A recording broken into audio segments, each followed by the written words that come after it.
Guys, baka pareho tayo ng dito printer. Baka hindi nyo pa alam kung paano maglagay ng ink dito sa cartridge. So, kailangan naka-on siya parati, guys. Antayin lang natin na pumunta sa gitna yung cartridge para makuha natin. Kunin natin yung dalawang cartridge. Ito yung colored ha, and then dito yung black. So, hindi dapat siya mag-interchange. Dapat naka-on siya ang printer habang ginagawa natin ito. Kailangan natin ng syringe, 4 to siya kasi 'di ba 4 ang kulay niya. Hindi natin ng tissue para hindi masyadong messy ang pag-refill natin. Unahin natin tong black.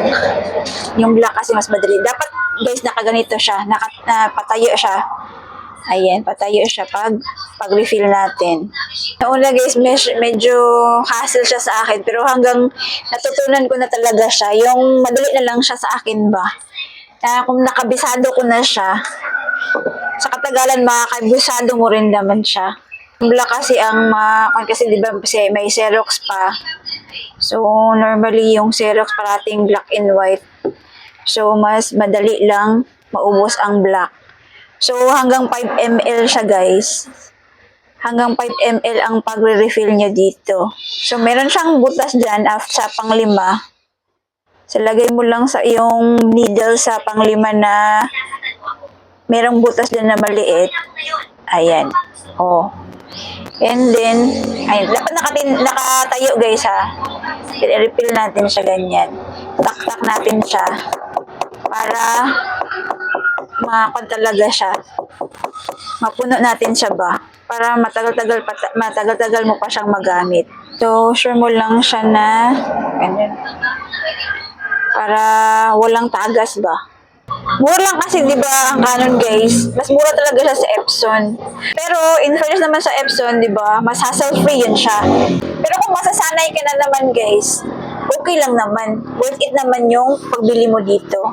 So balik natin. Ayan. Balik natin yung black. So, yung sa colored guys, dito yung magenta, dito yung cyan, and dito yung yellow.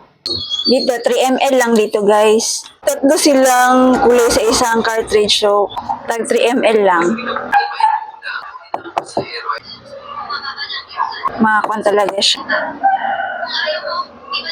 So, linisin na natin guys para hindi siya mag-mess sa printer natin. Pakimat natin. Oh. Close na natin. After nating malagyan ng ink, press natin tong stop. Dapat mag-blink to ng 2 beses. Yung triangle dito mag-blink ng 2 beses. Press natin ng stop. Blink ng 2 beses. And then, ayan, release. Tutunog na yung sa loob. So, bali, nag-work na siya doon sa loob. So, and then, after nun, ayan, may tunog na siya. After nun, mag-stop na ang tunog. Ang gagawin natin, i-press ulit natin tong stop. I-press natin stop. And then, antayin natin mag-blink ng once tong triangle. Stop. Blink once. Release. And then yan. Test print na yan siya guys. Oh. Dapat ganun lang. Para, diba? Perfect. Ayan. Ibig sabihin yan, na-fill na natin yung lahat ng ink. At least, mura lang siya. Meron na siyang print, meron siyang scan, at meron siyang photocopy. Yun lang. I hope I share something on this video.